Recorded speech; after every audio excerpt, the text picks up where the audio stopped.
May isang kasalanan na matagal mo nang dinadala, marahil ay ilang dekada na, at hindi mo alam. Hindi mo alam dahil wala pang nakapagsabi sa'yo, ni ang iyong pari, ni ang grupo ng panalangin mo, ni ang pari na nagbibigay sa'yo ng komunyon tuwing linggo. At habang patuloy kang kumakain ng komunyon ng kampante, iniisip na ayos lang ang lahat, nariyan ang kasalanang iyon. Unti-unting sumisira sa iyong kaluluwa. Parang sugat na may nana na hindi masakit dahil pinatay na ang nerbiyos. Pakinggan mo ng mabuti ang sasabihin ko. Dahil hindi ito basta video na lalampasan mo lang gamit ang iyong daliri. Maaari nitong baguhin ang iyong kawalang hanggan. Ako si Padre Miguel Fortea. Ilang dekada na akong nasa kumpisalan.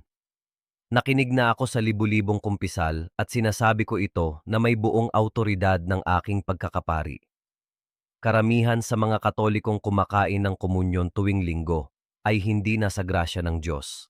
Hindi dahil masama sila, kundi dahil wala pang nakapagsabi sa kanila ng katotohanan sa loob ng 40 taon. Kung gusto mong may magsabi sa iyo ng walang palamuti, walang magagarbong pananalita, walang ganitong katamisan na unti-unting winawasak ang simbahan mula sa loob, mag-subscribe ka sa channel na ito ngayon at i-activate ang kampanilya dahil hindi tayo dito para mag-entertain, kundi para iligtas ang kaluluwa simula sa iyo.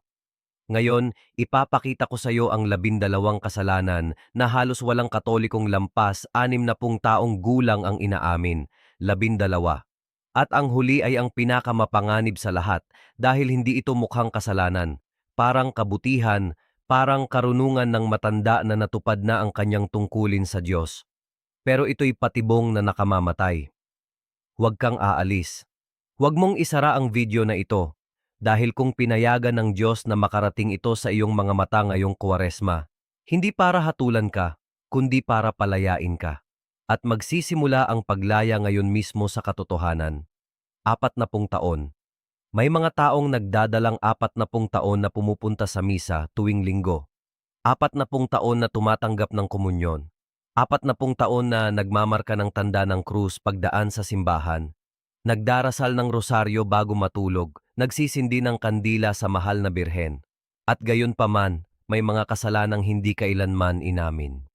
Hindi dahil masamang tao sila, hindi dahil gusto nilang linlangin ang Diyos, kundi dahil walang nakapagsabi sa kanila sa loob ng 40 taon na ang ginagawa nila o hindi ginagawa ay kasalanan. At marahil ito ang pinakamalalim na sugat na nakita ko sa loob ng aking taon sa kumpisalan. Hindi ang makasalanang alam niyang siya ay makasalanan. May lunas pa ang ganitong tao dahil kinikilala niya ang kanyang karamdaman. Ang pinakamasamang sugat ay ang Katolikong ilang dekada nang sumusunod sa ritual, nakakaramdam ng kapayapaan, kumakain ng komunyon tuwing linggo, at hindi kailanman nagsagawa ng tunay na pagsusuri sa sarili. Pakinggan ninyo ng mabuti ang sasabihin ko. Pakinggan ng bukas ang puso, hindi may depensa, dahil kung narito kayo, kung pinayagan ng Diyos na makarating sa inyo ang video na ito ngayong Kwaresma, hindi ito para hatulan kayo, kundi para palayain kayo. Ang Kwaresma ay panahon ng awa. Panahon ito na hinahaplos ka ng Diyos sa balikat at sinasabi, may oras ka pa. Ngunit ang awa ay kailangan ng pintuan para makapasok. At ang pintuan ay tinatawag na katotohanan. Katotohanan tungkol sa sarili. Katotohanan tungkol sa mga kasalanang tinatago natin, minsan kahit hindi natin alam, sa ilalim ng tila debotong buhay. Malinaw na sinabi ito ni Apostol Santiago at minsan nakakalimutan natin ang pahayag na ito dahil mas gusto natin ang matatamis na salita ng Ebanghelyo. Sinulat ni Santiago, ang nakakaalam na gumawa ng mabuti at hindi ito ginagawa ay nagkakasala. Hindi niya sinabi, nagkakamali. Hindi niya sinabi, may pagkakataong pagbutihin, sabi niya, kasalanan. At marami sa mga kasalanan na tatalakayin natin ngayon ay ganito. Mga pagpapabaya, mga katahimikan, mga nakagawiang nakalimutan na natin. Nakinig ako sa libu-libong kumpisal ng mga taong lampas 60 taong gulang at may pattern na paulit-ulit. Palaging lumalabas ang 3 o 4 na kasalanan. Padre, Nagalit ako. Padre, nagsinungaling ako. Padre, nakalimutan ko ang rosaryo. At kapag tinatanong ko ng mas malalim, kapag minamaliit ko ang mga tanong na minsan ay hindi tinatanong ng ibang kumpesor, lumalabas ang mga bitak, malalim na mga kasalanan na matagal nang nakatago dahil walang nagbanggit. Ngayon, ilalantad natin ang mga ito, 12 sa kabuuan. Ang iba'y tila halata, ang iba'y magugulat kayo, at ang huli, ang pinakamapanganib sa lahat. Dahil hindi ito mukhang kasalanan, parang kabutihan, parang karunungan, at isang patibong na nakamamatay sa kaluluwa. Magsisimula tayo sa pinakanakakaalarma para sa akin bilang pari, dahil ito ang pinakadelikado sa katawan ni Kristo. Ang kumain ng komunyon ng hindi nasa grasya ng Diyos. Ang tahimik na sakripisyo. Isipin ito, ang pila sa komunyon ay umuusad tuwing linggo at sa pila na iyon may mga tao, mas marami kaysa sa inaakala natin, na hindi pa nakapagsisi, may mabibigat na kasalanang hindi pa napapatawad, na pumupunta sa komunyon dahil nakasanayan lang, dahil kakaiba kung mananatili silang nakaupo, dahil ano kaya ang iisipin ng iba? Lumalapit sila sa katawan ni Kristo parang pumipila sa bangko dahil lang nakasanayan, nang hindi sinusuri ang sarili, nang hindi nagtatanong, malinis ba ako sa loob? Napakatindi ng sinabi ni San Pablo tungkol dito. Sinulat niya sa mga taga-Korinto na ang kumakain ng tinapay ng Panginoon nang hindi karapat-dapat ay kumakain at umiinom ng sariling hatol. Hindi sariling kakulangan, hindi sariling malas, kundi hatol.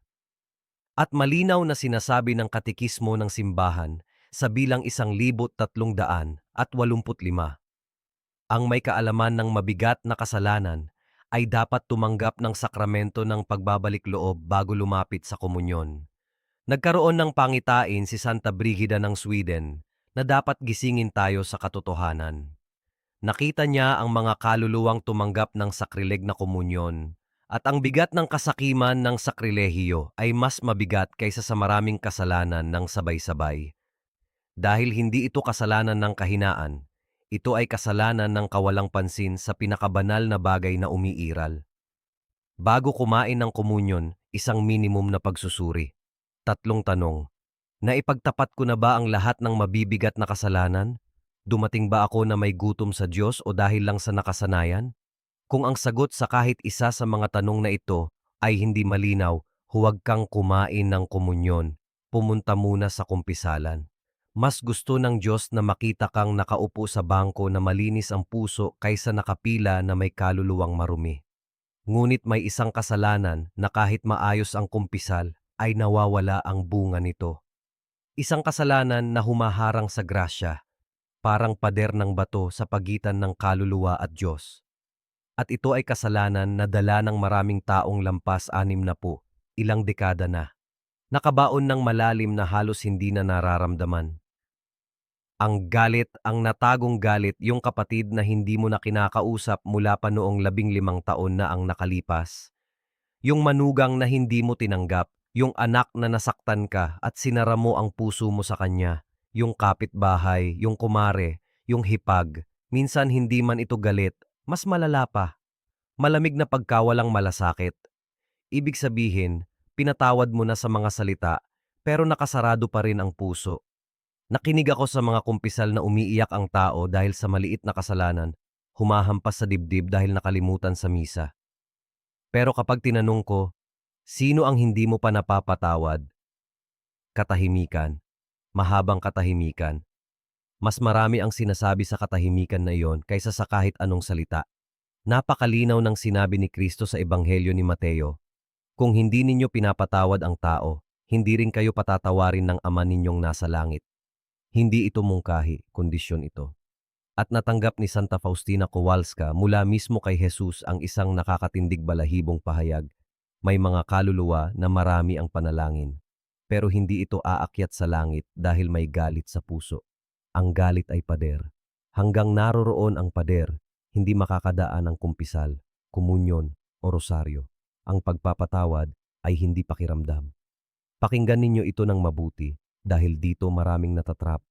Ang pagpapatawad ay hindi pagmamahal sa taong sumakit sa iyo, kundi isang kilos ng kalooban. Ibig sabihin, Pinapatawad kita dahil kay Kristo, hindi dahil karapat-dapat ka, hindi dahil hindi na masakit, kundi dahil hinihingi ito ng aking Panginoon.